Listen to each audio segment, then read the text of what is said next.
What is up? Well, I've never done that before. I hit record and it said, "This meeting is being recorded." So that's the first time I've ever heard that. What's up, everybody? Today we have Derek Dykstra from the Rattlesnake Conservancy on. And yeah, I don't even know, right? Yeah, It's, yeah. It's a Tuesday. It's like the second Monday of the week, right? Yes, it is. It just sucks. And it was hot out today. Oh, dude, you're not kidding, man. So, Miserable. now, everybody, this is Derek, and we met through the Reptile Preservation Institute in Cody and Pia. And I'm very happy that you're on. Thank you. Oh, thanks for having me, man. I'm excited. Yes. I want to talk about rattlesnakes because Sure. I know that's your thing. So, and honestly, I don't know a ton. Like, I know the basic stuff, but Yeah. I see some of these things that like you and Daniel post pictures of, and it's like, I've never seen that before. And I've never seen that one before. And, Cody has a couple, but not, like he always says that there'll be a big collection at some point of those, but those are like some of the easier things to get with the exception of a handful of them. So, Right. So Derek, why don't you just kind of go ahead and explain to everybody, how you got into all this and what you do, and we'll start hitting up the fucking phone. Never ends. And we'll start hitting up the rattlesnake. Yeah. Yeah, cool. That sounds good. Always happy to talk about my introduction into all this because it's a little bit different than most people. A lot of the stories are the same. Little kids obsessed with dinosaurs, obsessed with going outside, catching lizards and snakes, and that was not my beginning for sure. I mean, I grew up in the backwoods of Florida, 10 acres in the middle of nowhere, and I did have encounters with all kinds of cool snakes and lizards, and I always thought they were cool, but I didn't have that drive of being obsessed with reptiles or dinosaurs as a kid. I was a general just animal person. Like a lot of us, I grew up watching Steve Irwin, Jeff Corwin, Jungle Jack Hanna, the Kratt brothers. That was my obsession, watching those guys teach about all different kinds of animals on TV. So I knew from a young age working with wildlife is what I always wanted to do. And then, I grew up, got older, and I was fortunate enough to where we spent a lot of time out in the Gulf of Mexico fishing. And I just had a real big passion for marine life, sharks in particular. So from, I would say, probably middle school through, starting college, I thought I was going to be a marine biologist. So that's, I graduated high school, I start college, my major is marine bio. I fail a couple chemistry classes. I reevaluate everything, Yeah. and I went. Yeah, oh gosh, it was a culture shock for sure. But so I failed a couple courses, and then I kind of took a step back and was like, all right, look, I know I want to work with wildlife, but the whole school thing isn't really for me. I want something more specialized. I want a job where I'm outside in the brush, working hands-on with animals.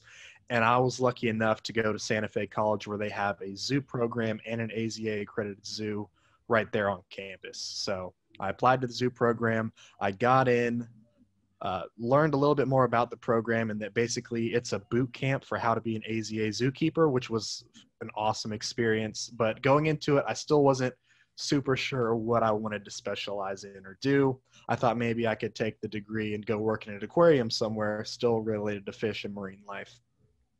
And then I, continued to go through it. Thought maybe working with primates would be cool. I actually had the opportunity to be a primate trainer, which was really neat. But then I made this friend in this program who was at the time, the biggest reptile nut I had ever met in my life. And he was cool to hang out with. And he was just that typical, super passionate, super knowledgeable. And it would just, you feed off that. And, he was so passionate that it made you passionate. So I started looking into it more. He took me out herping for the first time in my life a couple times. I thought it was the coolest thing ever. So I started getting more involved in reptiles, and I was like, you know what? When I was little, my dad had some leopard geckos. Maybe I'll look into getting a pet snake or something. So then, it all started there, looking into getting my first pet snakes. And fast forward a little bit further into my time at the Santa Fe College teaching zoo as a student and zookeeper, we had a seminar class where a gentleman by the name of Tony Daly Cruz from the Eastern Diamondback Conservation Foundation came and he gave a seminar, and he talked about the work they do, the importance of the Eastern Diamondback, and he played us a clip about the Sweetwater Rattlesnake Roundup. And at the time, I had never heard of rattlesnake roundups before. And for anyone watching or listening who is also unfamiliar with roundup events, think of like your local county fair, state fair, festival, something like that. You've got rides, you've got food, you've got different kinds of vendors, beauty pageants, all that at these roundup events. But the catch is that there's also a live public slaughter of rattlesnakes that have been collected from usually that area, but not uncommonly all across the country or the state, brought to this centralized area, put in pits on display, and then you've got people in there, you know, slaughtering these rattlesnakes. Sweetwater in particular, you can go and see pictures and videos of kids finger painting on the wall with rattlesnake blood, just doing some real, just horrible, bizarre stuff. So anyways, he gives us this talk about Eastern Diamondbacks and about rattlesnakes and the roundups, and that was it. That flipped the switch for me that, you know what, all the things I grew up loving about sharks, oh, they're monsters, they're feared, but you know, they're just really misunderstood, that applied directly to rattlesnakes. And I could go out in my backyard and potentially see an Eastern Diamondback. You know, I could go work at any number of zoological facilities and they'll have Eastern Diamondbacks or other rattlesnakes, and I can have these interactions with them, whereas with sharks, it's not quite the same intimate interaction that you're going to have with a shark, you know? Yeah. So that's what flipped the switch for me. I was like, all right, I know what I want to do. After the presentation was over, I went up, introduced myself, said I'd really like to get involved. This presentation really spoke to me.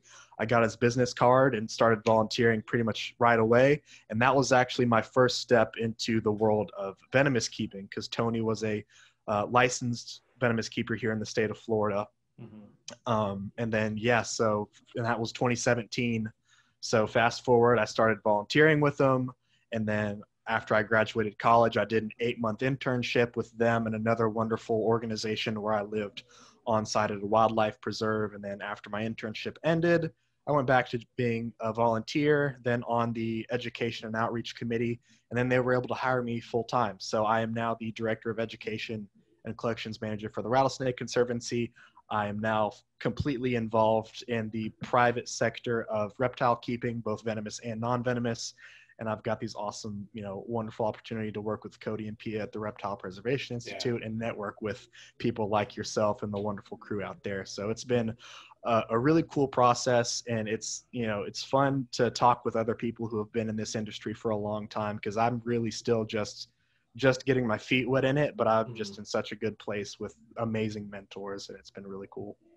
You know, it's tough to compare that type of, I guess you could say, upbringing, right? I mean, I guess that's a good way to say it, is upbringing in this industry. Is I wish that I could go back and get rid of all the bad things and all the bad influences and all the bad people, and be able to start off and reformulate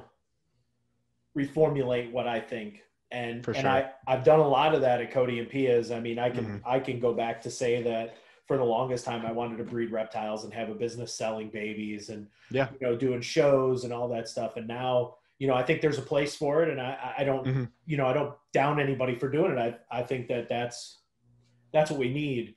But I think that it's a, I'm trying to think of the word.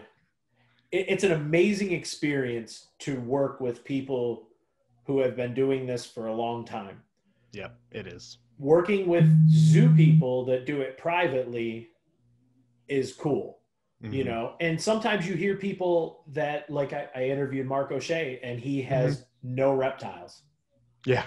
So sometimes you have that because they've had such a heavy career as a zookeeper in a zoo. I don't want to bring my work home, you know, and have the same thing. So, you know, I know you've been growing your collection now and doing quite a bit. And I just spoke with Fish and Wildlife, so hopefully in the next 2 weeks they'll be coming in to do my inspection. Nice. It's super scary though to think that everything we purchase and keep is all based on that little piece of paper. And if that little piece of paper Mm-hmm. poof and disappears, we're in trouble. Yeah, it So, definitely is. so the Rattlesnake Conservancy teaches, for those of you that don't know, they have classes and you can get on, and I'll link the website and everything in the description, but they have venomous handling classes and they do different seminars and stuff. What's some of the stuff that you're working on right now to get Joe Q Public at least acclimated to understand, Mhm. I see a rattlesnake, I'm not going to do anything. I'm just going to leave it alone and let it go and do its thing. Yeah, that's a great question. And, I would say the Rattlesnake Conservancy as an organization, we have three main pillars, and that's going to be education, training, and research. And education is probably one of our strongest. We rely so heavily on educating the general public because we strongly believe that education is far more important than repopulating an area with rattlesnakes, because you can put rattlesnakes back in Louisiana or North Carolina, but what good's that going to do if the people in that area are still going out there and killing everyone they see? Yeah. Education is just so important, and we do a lot of different things that I'm really proud to be a part of with the organization, because we reach everyone from kindergartners all the way up to adults with our different programs.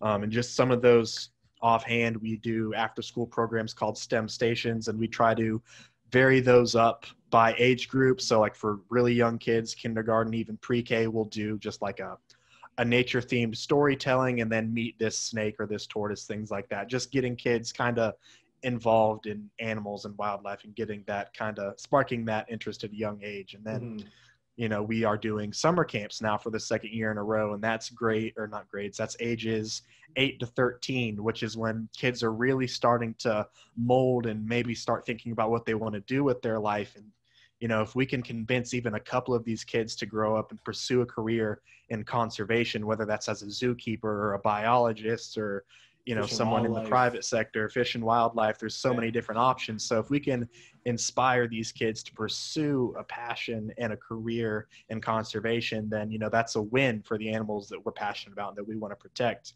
And then when it comes to adults, we, like you said, we offer our venomous handling courses, which have been a huge success. And honestly, they're one of our main sources of income for the organization. We are a nonprofit, and as you might imagine, raising money for rattlesnake conservation is not very easy. Yeah, so sure. we do rely very heavily on these courses. We actually started teaching the courses back in 2017 was the first couple that our executive director and at the time vice president put out. And that's when I first got involved with the organization. So I've been able to see the evolution of where the course was when it first started out, how it's been tweaked to now I'm the one leading instructor for these courses, which is really cool. And for those of you who aren't familiar with what our courses are, we currently offer 3 different courses. The most basic one is a 1-day course, and it's called the Introductory Relocator course. And this is really tailored to reach the average everyday homeowner, or just the general public. And what we do with this 1-day course is you come in, and then we teach you about, well, we start off talking to you about our organization, who we are, what we do, introductions, things like that. And then we go over the native venomous snakes of your area. So here in Florida, we have 6. We go over those, and then we go into common non-venomous snakes of that particular area and how to ID them versus a venomous snake. And then we go into common snake myths, which is a really fun one because, man, the things you hear, the things you read on Facebook nowadays, Oh, it's yeah. insane. Yeah. I've had people tell me that they leave, like when they cut their hair, they leave their own hair outside of their house because someone told them that deters snakes. That's a new one. Human hair. And then, That's of course, it's not true. No. And there are some other ones like, oh yeah, you leave a bowl of milk outside and it'll keep snakes away. And like there's no, what's the correlation? And bring there? every cat in the county to your house. Yeah. Yeah, all right, leave me some milk. It's so bizarre, the things people believe. And I mean, some people will fight you tooth and nail on these just outlandish beliefs. So we try to debunk as many of those crazy and common myths that we think of in this course, just to kind of get everyone on an even playing field and to think a little bit more critically. Like one of the big ones that I'm sure you're very familiar with is that baby snakes or baby or smaller rattlesnakes are way more deadly than an adult or than a large rattlesnake. Funny, I just heard that today. Oh gosh, that's one that we really, I like to use that example because it does cause people to start thinking critically, because I break it down real simple. Okay, you've got this small snake. It's got a small head, and its venom glands are even smaller.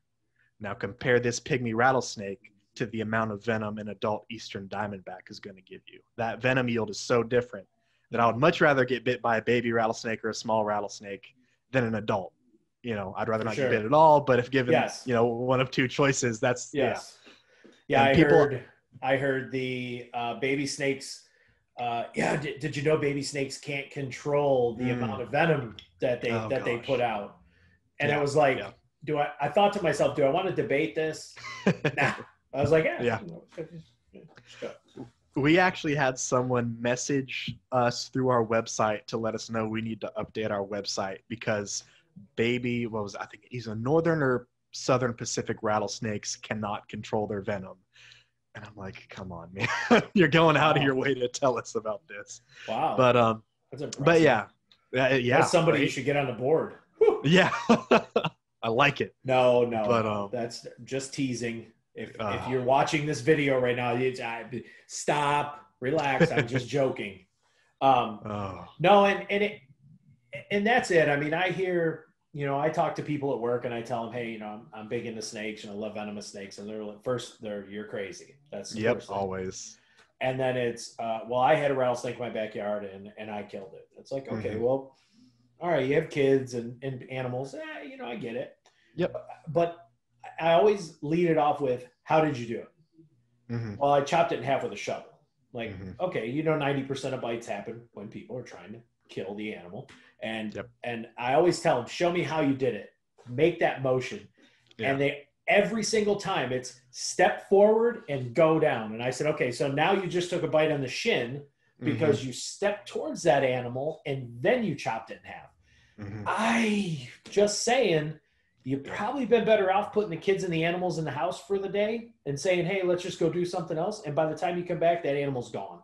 Yeah, oh no, exactly. They build a house. Oh gosh. Yeah. Oh yeah. They're going to build a house there. And I said, well, they don't have access to the good contractors that we do. So they can't afford lumber right now either. Yeah, exactly. Nor can the rest of us. No kidding. But it's like you have to, we as reptile keepers have to understand that as frustrating as it is, these myths and all of this stuff it's always going to be there. It is. And for every one person that you and the Rattlesnake Conservancy can change, there's 100 more that are going to take their place. And all you guys can do is chip away at it in hopes that you hit those big groups that all of a sudden, maybe you get 50 or 60 people at one time that are like, oh, well, this isn't so bad. We went road cruising and we were chased all over the place by, water moccasins. Oh my God, they're horrible. Oh yeah. They're coming to get us. Yeah. And not one single one of them snakes opened their mouths. No. They didn't come after us. They all just kind of did their thing. You just don't mess with them. So, dude, I tell people all the time, like I have chased far more cottonmouths than have ever chased me. Yeah. And and one of my favorite stories I like to tell when I'm doing an educational program or just talking to some random person because they notice I got an I Love Rattlesnakes wristband or snake t-shirt on. And I tell them that, I've had the opportunity to radio track rattlesnakes in the wild. And one time we were out in the field tracking the largest eastern diamondback that was currently tagged. And it was in a coastal system right next to a very popular beach in Georgia. And we walked right over, probably even stepped on this rattlesnake several times before we finally triangulated and figured out where it was at. Not once did that snake ever rattle at us. Not once did it try to strike out at us. It relied so heavily on that coloration, on that camouflage, and on just staying still. These snakes, they want to survive. If they can hide from something that they perceive as a threat, they're going to absolutely do that. And, we tell people all the time, rattlesnakes and just, snakes in general, especially our pit vipers that we're working with, they are more intelligent than we give them credit for. They are able to understand that as a human, I am far too large for that snake to eat. And venom is such a biologically expensive thing to make for these snakes. They don't want to waste it on something that they can't eat, especially when they're only eating, maybe a handful of times a year. Yeah. So, and people don't realize, especially the general public, that sort of thing. And then you touched on something very briefly that I think is a really good topic, and it's the reptile community as a whole.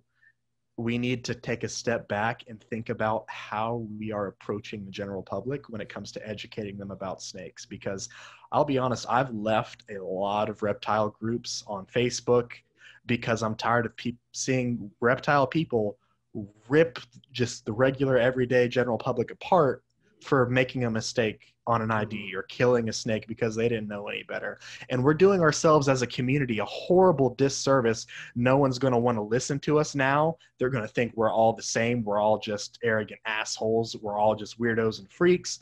And, like I said, it's doing us a huge disservice, and it makes it that harder to protect these animals that we're so passionate about. And that's what, as an organization and as a member of TRC, I'm really proud of the way we approach people, because one of our members, our Southeast Regional Director, Tiffany, she explains it really, really well. Say you have someone who killed a large Eastern Diamondback on their property because they were worried about their kids, their dogs, their grandkids, whatever it may be.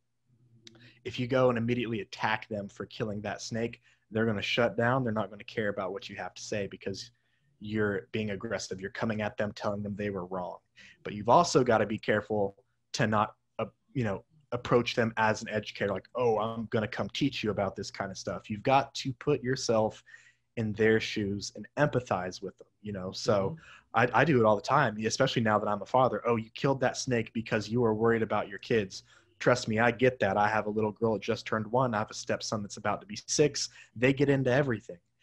And you kind of empathize with that individual because they know the needs of their family way better than you do. Yeah, so if you can kind of put yourself in their shoes and kind of walk through the problem there, and then you drop in those tidbits like you mentioned, oh, by killing that snake the way you did, you put yourself at risk of being bit. Or, removing this one snake out of your yard opens up a gap in that niche for another snake to come in and fill.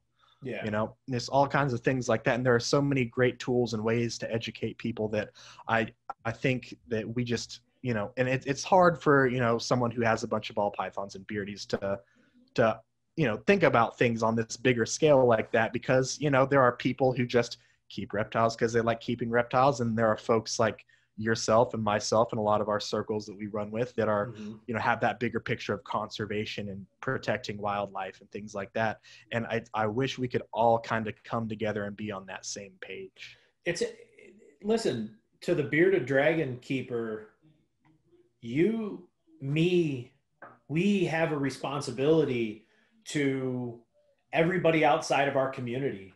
Yep. And I'm not saying that you need to go educate yourself on every single animal out there. Oh, right. But at the end of the day, what Derek is saying is we need to be mindful of social media, what we're posting, how we're saying it, because you're right. I had that exact scenario. I was a lacrosse coach in Flagler County for FPC high school, and we had a parent come, and he was like, man, you got to see this. Look at this. This giant rattlesnake, I've got a tortoise den back in the backyard, and this thing, I saw it one day. And then when it came out the next day, I went and I shot it, and I looked at Tim and I was like, ha.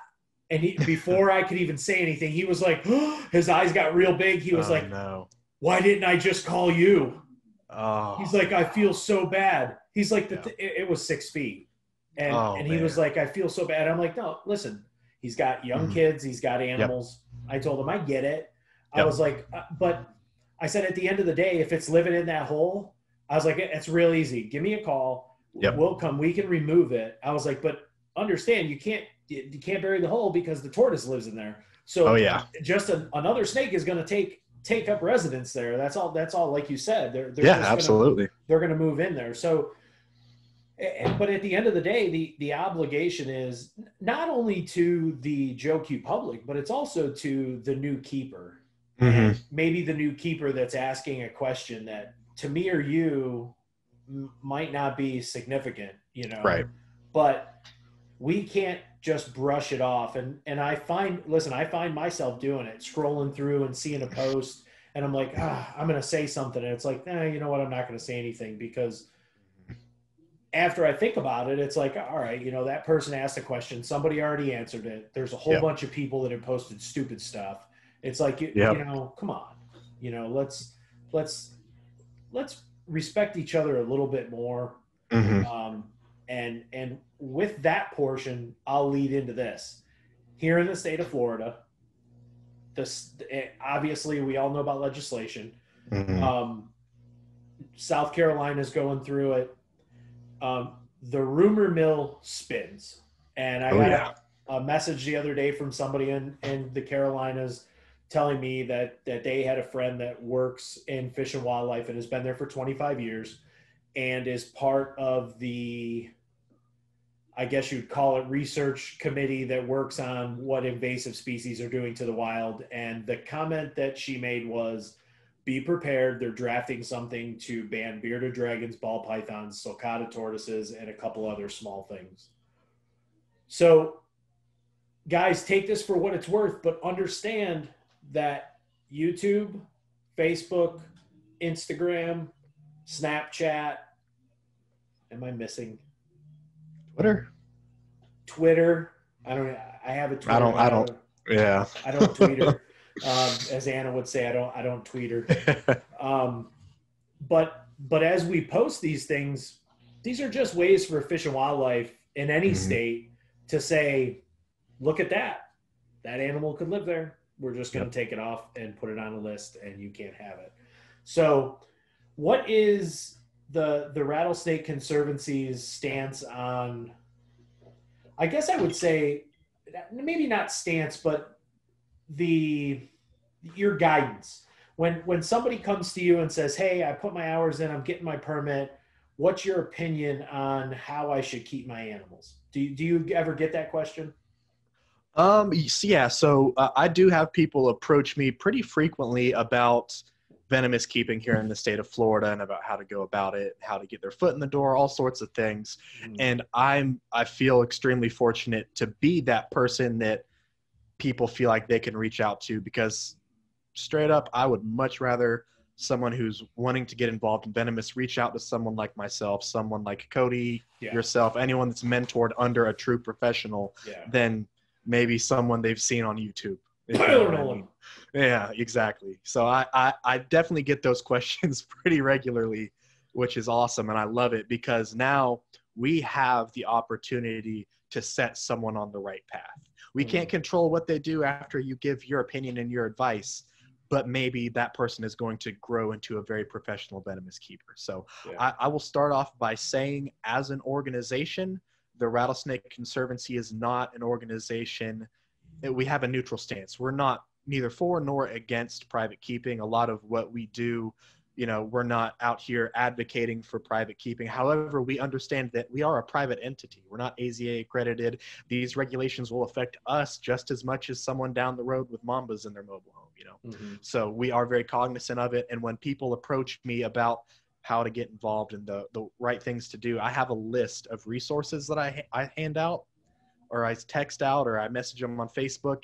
And it's like, all right, if you want to get involved in the world of venomous keeping, one, sign up for our level 1 course. And I'm not saying that because I work for this organization. It is the best way to get your feet wet with working with venomous reptiles, because not only do you learn safe handling techniques, you learn over how to respond to an emergency with snake bite, how to handle that. We go over venomous snakes in captivity, because we know whether we are for it or against it, people are going to do it. We want to make sure they're doing it the right way. So we're going over bite protocols, disaster protocols, bite management, how to have a good relationship with first responders. We're also going over venom toxinology, you know, researching the species you're going to keep, things like that. So I tell people, take one of the level 1 courses. And then I tell them, all right, now go buy or stream the Venom interviews, because that documentary is my Bible. Yes. I've watched it many, many times. It is my Bible. I tell them to watch that. And then I tell them to go listen to a podcast that the Reptile Room Confessions podcast, where they had Megan from, at the time she was with M Toxins. She talked about venomous in captivity in the private sector. Phenomenal. Absolutely phenomenal. They talked about some really great things and some considerations. So that's another reference I like to hand out. And then there's a book by B.W. Smith called Venomous Snakes in Captivity, Safety, and Husbandry. Those are my main resources I give to people. And then I also am like, hey, here's my email. Here's my personal cell. If you have any questions at all, message me, because I'm happy to talk about this stuff all day, every day. You know, I do it as a profession, and then I also come home and do it. You know, this is my passion. And I want to make sure that people here in the state of Florida are doing things the right way and doing things the safe way. And I like to emphasize that, yes, there are certain things we have to do because it's part of the law, but a lot of this stuff we should be doing as venomous keepers anyways, because it's safe, it's responsible. And we get people from all across the country that come take our courses. And a lot of times it's people who are interested in keeping venomous snakes privately. And I emphasize, look, we do all this stuff in Florida, and just because you're in Texas or South Carolina or Pennsylvania and you don't have these regulations, you should probably consider doing some of this stuff too, because having secondary containment, enclosures that lock, a disaster plan, that's what a responsible venomous keeper should do anyways.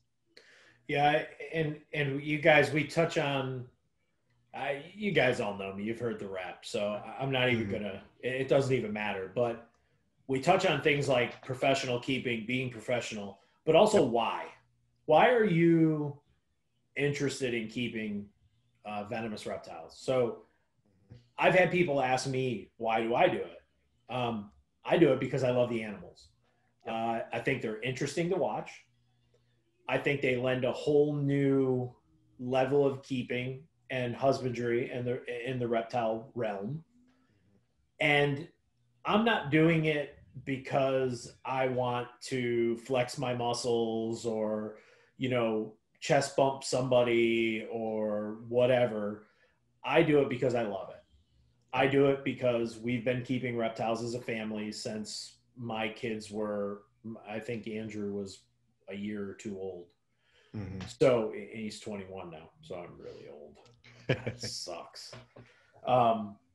But having bite protocols, and like you said, you may not have legislation now, but guess what? You will sooner or later. I don't care what anybody says. As long as this Florida freight train keeps going, we're just giving everybody else ideas. So, you know, it's just a matter of time. So if you want to be a responsible keeper and be grandfathered in and whatever the Fish and Wildlife Commission, whatever it is in your state comes in and says, hey, you keep venomous, and you, bam, throw out all this stuff, it's like the swinging dick in the room. It's the biggest one there, and you're going to get that respect. Absolutely. So they're going to look at it as, okay, you know, so if this guy's doing this, maybe this is all we need to really do.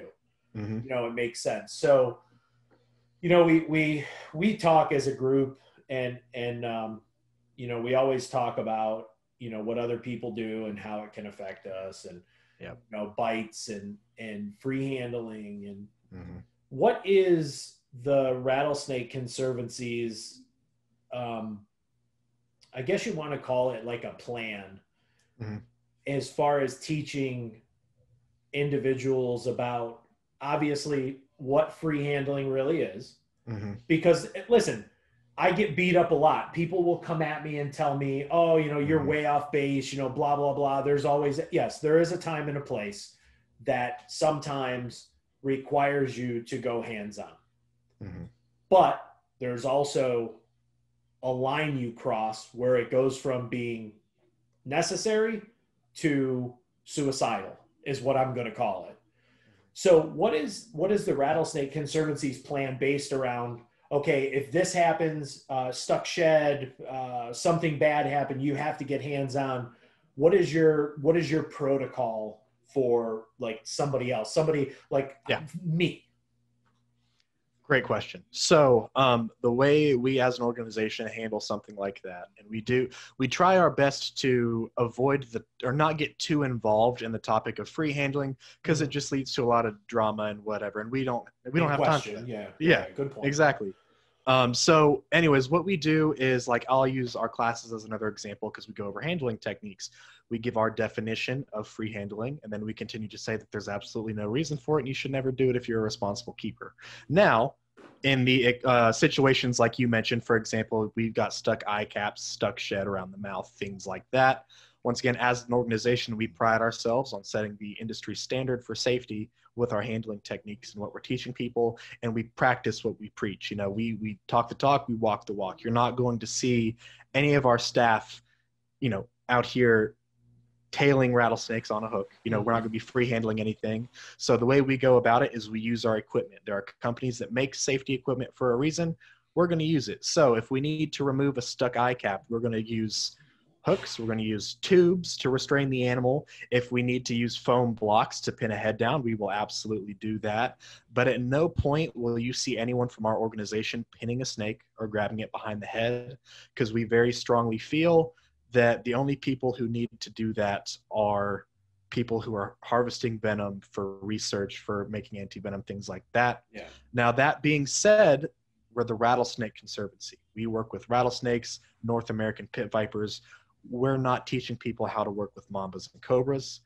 Personally, aside from TRC, I've been in situations where a green mamba has had stuck shed on its mouth, and it was restrained by putting on the hex armor gloves and grabbing it behind the head and then using forceps to peel that shed off. So I understand in some aspects you may need to get more hands-on with certain species, but as an organization and what we specialize in, we don't believe there's ever a need to get physically hands-on outside of restraint. And when we're restraining animals, we're using tubes. If we need to anesthetize, make an injection, take a tracheal swab, collateral swab, blood draw, we can do all of that from tubing an animal. We at no point need to grab it, pin it, anything like that. That's awesome. And you touched on the hex armor gloves, and yes. You know, one of the first things that I learned at Cody's was what those hex armor gloves were, because I'd never heard of them. Same. So exactly. So my first day there was in my mind, because I knew from being there from Carpet Fest, they had all these rats and everything. So when they finally called me and told me, yeah, come out, I was like, oh my God, I'm gonna have to probably work in the rat barn for, you know, a month or two, get to know everybody, and then it'll be cool. And the very first day there was, okay, Pia, go to the rat barn. Paul, come here, we're gonna clean mambas. And I was like, wait, what? What does that entail? Because honestly, my mindset going in there was, I want to keep eyelash vipers, and I really don't care about anything else. That's all I wanted, you know. And after all this time, a couple of years ago in there, I've fallen in love with every species. And gosh, it's so hard, you know. When Cody's asked me before, what's the one thing? Well, I can't, because today that, you know, the forest cobra in the display wall was an asshole, but any other day that snake would be one that I would pick, you know. Or I pulled out, you know, Jesus, well, the Ethiopians. I love those snakes are so beautiful, but they're just cool. You know, the Philippinensis, the Samar, you know, the same thing. And it's like, you can't pick just one. You can't. And it's impossible. And we've talked, you know, and I've talked to other people that have king cobras, and even Cody has said, working a snake with two hooks that big is probably near impossible. Right. So there's always going to be a time and a place, but guess what? That time and that place will never be on that camera. Amen. Ever. Amen. I have that much intention of doing videos of any sort with animals. You can see stuff behind me. Just for all you chuckleheads that want to keep venomous, understand that I've got, minus the time, an hour drive to Cody's, an hour drive back, food, sometimes, not all the time, but food, you know, what else? Hex armor gloves, hooks, setting this room up, thousands of dollars to do all this. Oh yeah. And if I were to wipe everything out and say I have to start tomorrow and I have to go pick everything up for the next day, I wouldn't do it. Yeah. I've taken all this time and put all this effort in to do this now. And it's like, you know, I bought the Hex armor gloves. I have a brand new pair, bite resistant, not bite proof. Correct. Bite resistant. I don't think I'm going to have to repeat. I think this is exactly what Cody says. I definitely wouldn't want to take a bite from a gaboon. Oh, no. But we pulled stuck shed very early on off of the tail of the yellow eyelash viper, and I watched that snake. I was terrified. Yeah. I watched that snake put a fang on that knuckle of that glove, and Cody's eyes get real big, and it was like, didn't make it through. Golly, no. But it's those things that it's that extra level of protection that we all talk about. And I worked at Cody's for over a year before I tailed my first snake there. So this will be the next question. 1 hook, 2 hooks, L hooks, or blue hooks? I had to add that part. You have kids, so. Yes. No, very good question. And another thing that we talk about in our level 1 courses, because once again, we go over different handling techniques, and the question always pops up about tailing or free handling. So we've just started incorporating it into our PowerPoint. And personally, I am a huge fan of double hooks. You know, I have ever worked. Same here. Double hook. I've never needed to tail anything. Adult mambas, double hook. Cody doesn't tail them. I won't tail them. Never seen you tail them. There's no need to do it. Absolutely. That recent envenomation in North Carolina from the mamba, he was tailing that animal. Yep. And Cody explained it to me very well when I first got involved with the RPI. And they're arboreal animals. You tail a mamba, it's going to lock onto that wrist. And we know how athletic, how fast, how intense those animals are. Dude. You get them in a bad mood, they're going to turn around. They're going to bite you 8 times before you know what happened. Yeah. So it's like a machine gun. Exactly. So, and I tell my students all the time, if you cannot successfully double hook an animal, you have no business working with it, let alone keeping it. You need to increase your skill level, get comfortable with it, and then maybe you can take that next step. But, you know, even at Cody's, before I started tailing animals, and you said it was a whole year before you started tailing animals there, you know, we're working cobras, and everyone says, oh, you can't double hook cobras, they just shoot off the hooks. Obviously not. You and I can both attest to that, and I'm sure there are many, many other people that could say the same. It's funny. I love hearing people say things like, I can't do it. It's too hard. And I've built a great relationship online with Willie and Deanna from Venom Central. Nice. And I absolutely love those guys. Love them to death. And I watched Willie's video on, you know, hooking and everything. And I kind of chuckled because he has so much experience. And here's the thing. Oh, yeah. We cut our teeth with 2 hooks. So to me, that's all I know. Now, if I were to go back 10 years and I learned how to do it with a single hook and tailing, maybe it would be more difficult to change over. We all know change is difficult if you're not willing to accept it. Absolutely. Listen, I'm the most, this might sound bad. I can't play like Call of Duty or anything anymore because I feel like I'm just not coordinated. Yeah. If you hand me 1 hook and say, move that snake, I don't know if I can do it. It's going to be like, no, I need a stick. I need something. Give me a broom. But so when I first started there, it was L hooks, and I had never used an L hook before. And it was like, I'd used regular hooks, and I'm like, man, I don't know if I like this. Now, when Cody hands me a regular hook, it's like, where are the good hooks? And he's like, oh, they're in the other room because I was using them. Please? Yeah. You know? So I truly believe that at this, and this is the worst part. And Willie, I know you're going to shake your head when I say this. The first snake that I tailed was the Asper. that Oh big, yeah. almost 7 foot, 6.5 Oh foot man. asper. And even Cody was like, "Have you tailed anything here before?" And I was like, "No." And he's like, "Woof, you picked a good one." You know, Nice. Nice. that snake was very easy to do, and I was wearing the Yeah. gloves, Yeah. and you know, a lot of respect to Cody for standing back and having my back with that, and For sure. absolutely trusting me, you know, and numerous times, you know, the compliments that we get from Cody are fantastic. And I Oh, can't say absolutely. enough, if you're in this area, and listen, I personally don't care if you're 3 hours away. Hmm. If you want to keep venomous, you will go work with somebody like Cody. You will Absolutely. not go work with uh, ground under reptiles. Yeah, yeah, Yeah, ground under, I think it's called.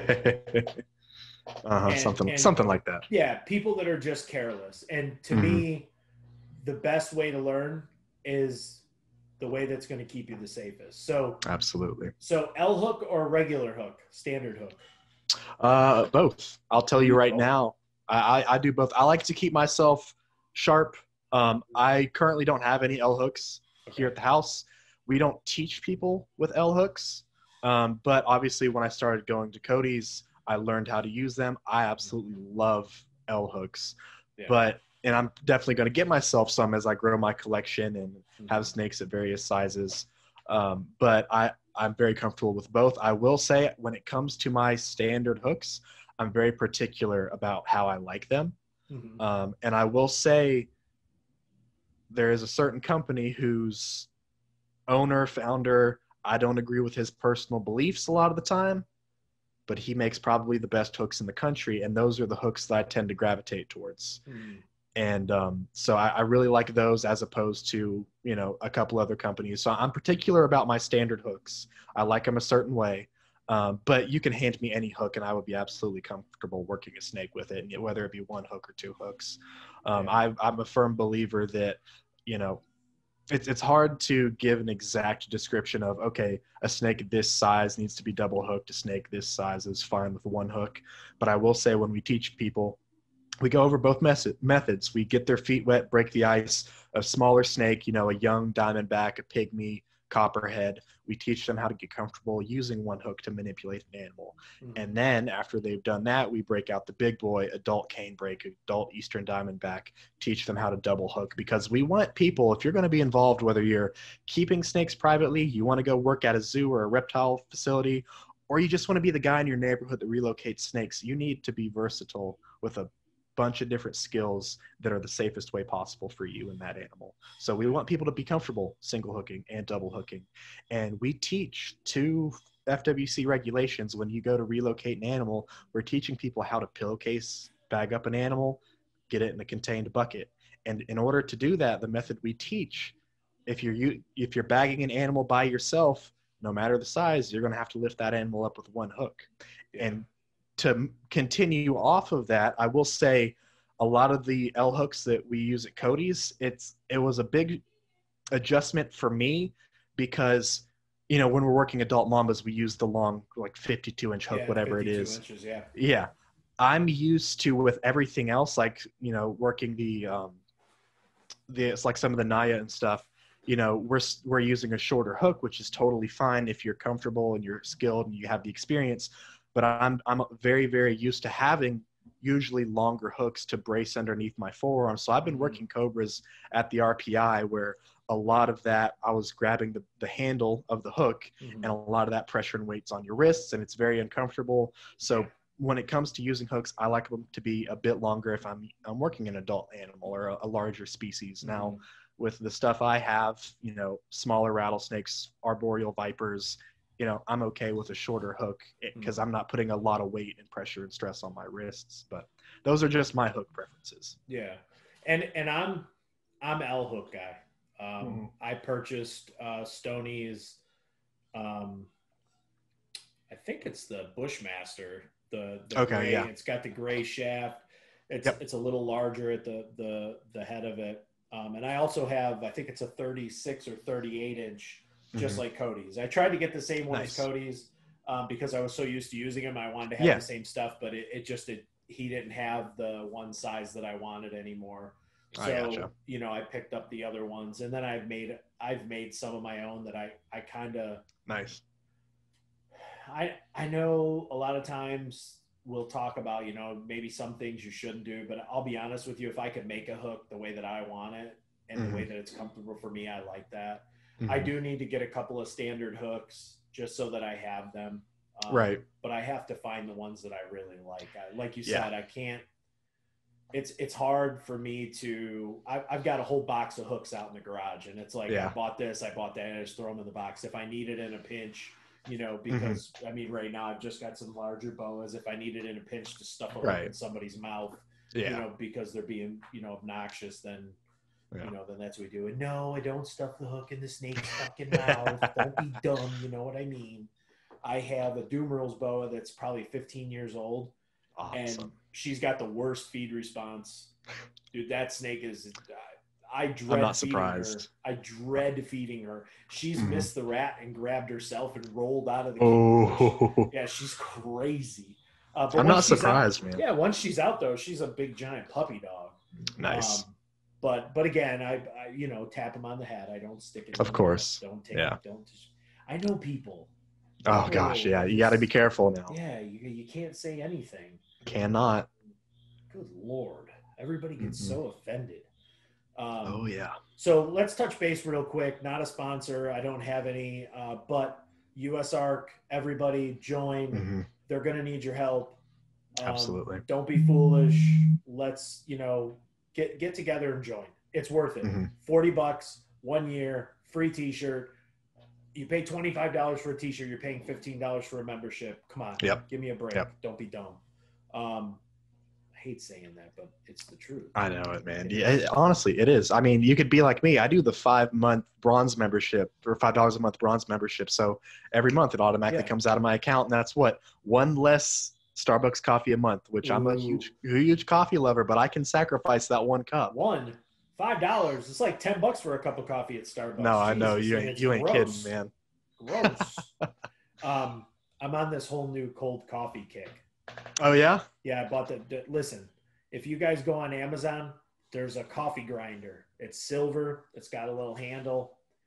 Nice. It's $17.99. Do not buy it. Trust me.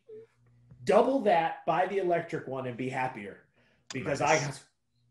I do this for an hour. It says it takes 10 minutes. My butt. But I really like the cold. I really like the cold brew coffee. I do as well. Yeah, so it's definitely something fun. You know, what is right now? What is your goal for your personal collection? Yes. So I very recently did some renovations on the house, and I now have my own reptile room. I'm so happy, so excited with how it turned out. Yeah. That being said, I'm now confined on space. There's not much else I can do in here. I mean, I can fit some more smaller enclosures in here. I plan to this wall in front of me that you can't see. I've got a couple of the duck bar enclosures from JPM Reptilia. I'd like to fill this wall with those small. They're the 2x1x1 enclosures because I think those are great for small rattlesnakes, especially individuals. I'd like to fill this wall with those, but I'm confined in space, and it's made me realize, because if you would have asked me before I had this room built what my collection's goal would have been, it would have been a very large, very diverse collection of rattlesnakes. Now I know I need to be selective and pick and choose. Okay, I like rattlesnakes. I also like everything in the genus Bothriechis. I also like everything Ophryachus. So those are my three main groups I want to try and focus on are anything with a rattle, and then Bothriechis, Ophryachus. And so I want to work towards having these displays with some awesome arboreal setups for Bothriechis. You know, eventually when I'm financially able to do so and have the opportunity, I'd like to get some Arifer. I'd like to have March Eye setups, multiples. And then I'm really big on Montane Crotalis as well. So, you know, Clobs and a lot of those other Montane stuff. Willard Eye. Oh my gosh, I'd love to have some Willard Eye. Yes. So I've come to find myself focusing on, and even in my non-venomous collection as well, I've moved to New World stuff. I've got New World colubrids. I've got snakes from very remote, more extreme climated areas of the Southwest and into Central America. So I think that's where I want to continue moving forward, is snakes from the southeastern U.S. down into Mexico. And even there's a couple South American croats that I'd like to get my hands on in the future as well. But that's really just where I want my focus to be, is that part of the world. You know, you have some people that are like, you know, Indonesia, Malaysia, yeah, you know, that Africa, that's where they want to focus their collections on. I really love, unfortunately, I love everything that could possibly come out of Mexico, but nothing's coming out of Mexico legally. Yeah.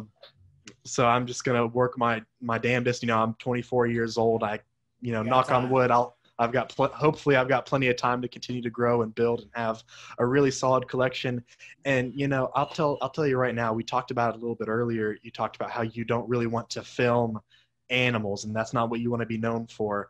You know, I've got stuff that most people don't know I have, and I'm totally fine with that. You know, being an educator for work, it is my passion to teach people about these animals.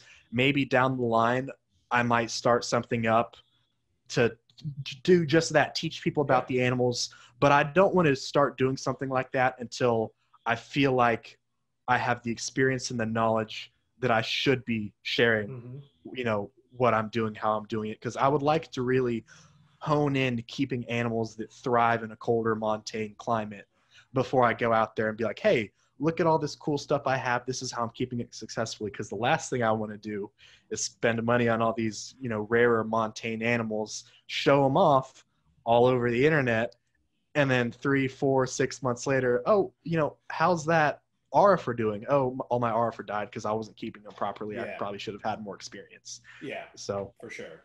Yeah, it's really hard. Because I've had, oh my gosh, my collection's been all over the place, man. And I'm sure, you know, everyone goes through that phase where they want everything they can get their hands on.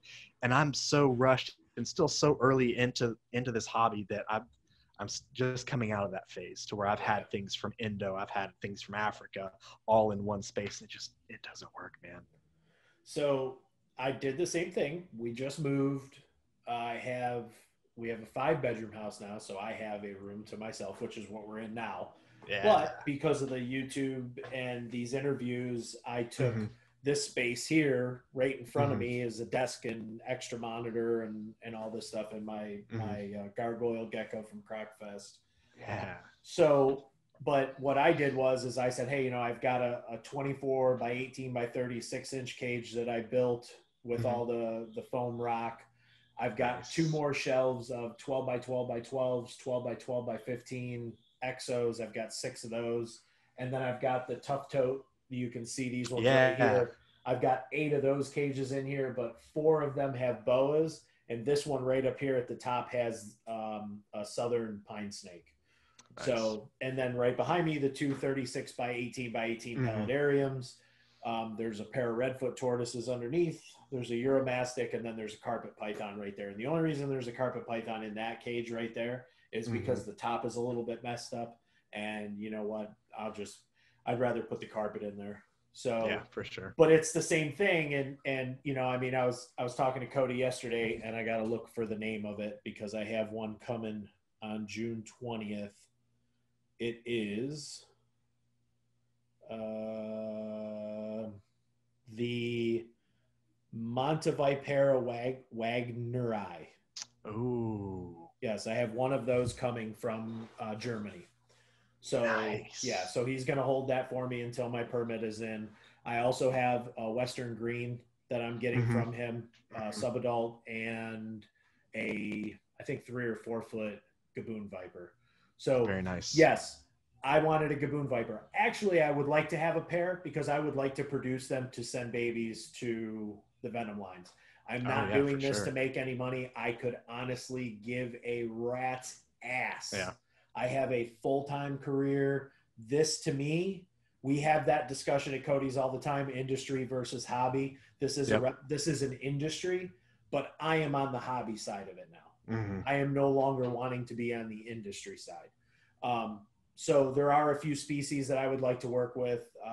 I really do like the ARFR and everything, but honestly, I have one room and I really can't like split the room in half and make half of it. It just isn't going to work. So when I want my fix, I'm coming to your place. I'm going to Cody's place to get my fix. I don't have to worry about it. But I really like the squamingers and stuff. The stuff that I can keep in here in a more confined space and not have to worry about it. Yes, I'm getting a Mamba. That has always been my plan. Well, let me rephrase that. That has always been my plan since a month after I started to coming to Cody's. Cody, that's your fault. But Cody also knows I would actually like to have one of each. Black, a Jameson's, a Western, and an Eastern. And I've always told Cody, pick a sex and just we'll work something out and I will keep them here. And if something, God forbids, happens, that animal can always just go back. Yeah. And I want to interject really quick and say it says so much for one of their first personal venomous snakes to be able to be a Mamba. Yeah. You know, not everybody is qualified or even capable of doing that. And that it just goes back. Out of me. Oh, me too. I'm in the same boat. I never in a million years would have thought I wanted to keep Mambas. Now I would love to have blacks. I would love to have Angusticeps. It won't work out in my room, so I probably won't for the distant future. But I would love to have Mambas and Taipans too. All the Taipans. Amazing. But, you know, it just comes back to what you can do. Whoever thought at the end of the day, I always heard Cody talk about Taipans and everything. You worked all the Taipans there, right?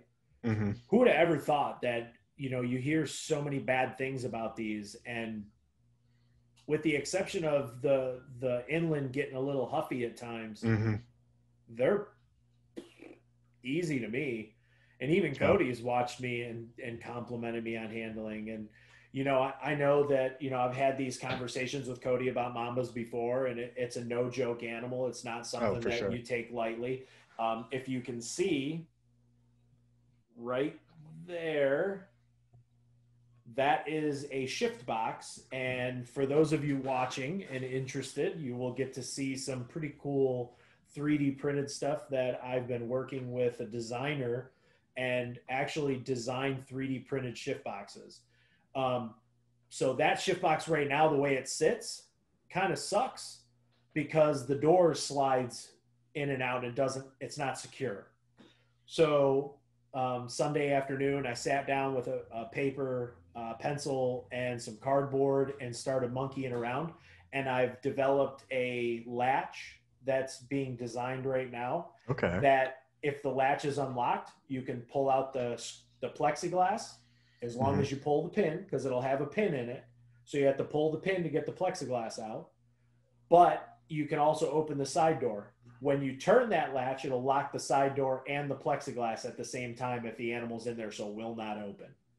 So some of the ideas kind of taken from, you know, the shift boxes that we have at Cody's. Obviously, I can't really build it into, you know, it's almost impossible. However, there are plans in the very near future. For those of you that know, I build these DIY tough totes. There's actually a 55-gallon or a 70-gallon tough tote that is square. These ones are they kind of go down into a V, so they're a little bit of a pain in the butt. But the 70-gallon one is a true 4-foot by, I think it's 19 inches by 16 or 17 inches. Nice. And it's square. So the idea is to build and have one corner have that slot to slide the box into. Perfect. So I just picked up another 3D printer. I've worked on some cool stuff with our good friend Billy Hunt from Uabani. Nice. Yeah. We've got some arboreal shift boxes that I think you guys in your Spinodes will really like. Oh yeah. But you know, Derek, it's always amazing to get to talk about venomous snakes with somebody that has our passion. Oh God. Absolutely, man. So never gets old. What is your next acquisition? That's a really good question. I'm going to have to talk to my girlfriend a little bit more because she has me on a limit because she's still apprehensive about venomous in the house. Yep. Collections manager. Yep. She is the collections manager, no doubt. Everything has to go through her. Yep. And it's funny, the way it happened is originally it was, we got together. I told her that I want to keep venomous. That's part of the deal. She was like, okay, fine. But my goal was to always have a separate building because I know we wanted kids and she already had her son. And then it came down to it where I came into some money. I was able to do something, went through, priced out approximately how much it would cost to get a venomous building the way I wanted it. We were looking at probably north of 10 grand. Yep. And she was like, holy shit, that's a lot of money. Let's not do that. So that we were able to do the room here in the house. But she still, as of right now, she still has me on a limit. Yep. But if it were up to me, my next acquisition, it's a tough one because I've got a list of animals that I want broken down, and I've been able to go through and refine it. And working at Cody's, I've got to scratch and itch with a lot of like the Bitis and the Naya and all stuff like that. So if it were up to me, the next animals to come into this room would be any of the following. It would be either one of the subspecies of Crotalus willardi, which are the ridge-nosed rattlesnakes. Yep. Honestly, I'd love to get some price eye, Yep. any of the twin spots. Yeah. But if we're moving on talking about big boy animals, one of the dream snakes for my collection are Lachesis, Bushmaster, South American Bushmaster. And honestly, probably any of the Bothrops, because I love those animals. Yeah. So if it were up to me, it would be any out of those would be my next acquisition. Realistically, probably not going to happen for a while, but Same here. Same here. And that's, there's so many different animals that we all, we would all want. That the Monteverde, whatever. Yeah. Oh gosh. Yeah. So that's cool. something that just kind of came up yesterday. I love the European long-nosed vipers, arguably some of my favorite snakes. Oh my gosh. Yeah. So I have this really nice rocked cage that I had set up, and I think that's where this guy or girl is going to go. I don't know if it's a male or female. It's going to be incredible, man. Yeah. Don't even care what it is. But at the end of the day, developing the contacts that I am developing right now will be really good. And hopefully, me and Cody have always had the same kind of conversations in the future, we would all like to be able to say, hey, let's go over to Germany and go to a show there. Oh, yeah. Because we're missing out on a lot of species here, just like they're missing out on a lot of species that we have. Exactly. So it's super, super cool. And like I said, the Bothriacus, the Bothrops, I've got a special place for all of them. I'm on the list, and man, I really, really hope they produce enough this year, because I really want a pair of eyelash vipers. That's arguably been like the animal that I've wanted the most. So, I'm super pumped to be able to have something like that. And, absolutely. I think if people are looking to do this, people like yourself and Cody and everybody in the group, I think everybody needs to emulate what we're doing and not worry about social media. Yeah. Social media will come. If your passion, like you said, if your passion is montane species and you want to set that up, why would you want to jump right in and say, look at this, look at this, look at this, before you can set everything up? Yep. I know Cody posted pictures and stuff, all that, but he produced Arifer and still has kept it very quiet. Yeah. Everybody knows, but it's not exactly something that, it's an accomplishment. Oh God. But it's not something that, we need to beat the drum. We just need to move on. And, we all love our animals and what we're doing and all doing it together. So. It all circles back to what we talked about earlier with, people wanting to get into keeping venomous and being a private keeper.